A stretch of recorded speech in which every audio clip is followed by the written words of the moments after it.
Daydream. I dreamed that I was an amazing graffiti artist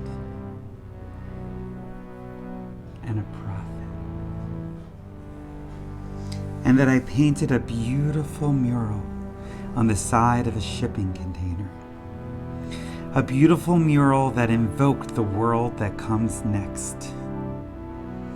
That didn't just depict that new world, but in imagining it, planted the seed of its inevitably coming into existence. A beautiful mural that would manifest a beautiful world. And when it was seen by the denizens of this fast decaying world, with its shipping containers transporting all of life's produced and unproduced things all over the globe, those who would see it would catch a glimpse of that beautiful world. It would dwell deep in their hearts and imaginations. In the dream, other artists caught on to the idea, and soon it became a thing. A global, free, public, fast-moving display of our collective visualizations of our most beautiful dreams of the world as it could be.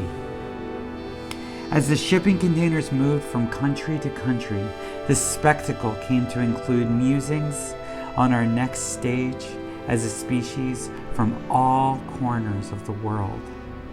Thousands, then tens of thousands, then hundreds of thousands, then millions of shipping containers became the humans of this epoch's vast and multi-hued canvas with which they painted dreams of their collective future. Every night, at a time set by the schedules of the train yards, families from all over the world walked down to the neighborhood tracks to witness the pageantry of the last humans of this epoch's dreams. They sat still and watched each work of art go by. They called it scrolling. Graffitiing shipping containers was nothing new, but it never had such a unifying intention or such an urgency to its innately utopian, innately socialist ethos. Besides, so long as the economy was slowed down because of the pandemic, more of the shipping containers stayed still for much longer than they used to, so it was a uniquely opportune time for humanity to create its collaborative vision of its future. Nor was depicting our more beautiful future something especially new, but it had until then increasingly been done solely in a digital space, the future of which was itself uncertain. No, shifting our perspective to the shipping containers was something new.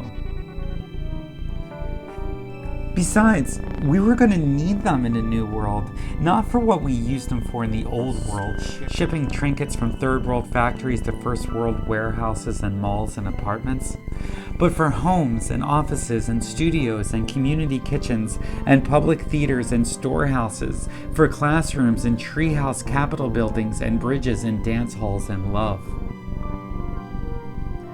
They would paint the new world in both senses of the verb, to paint.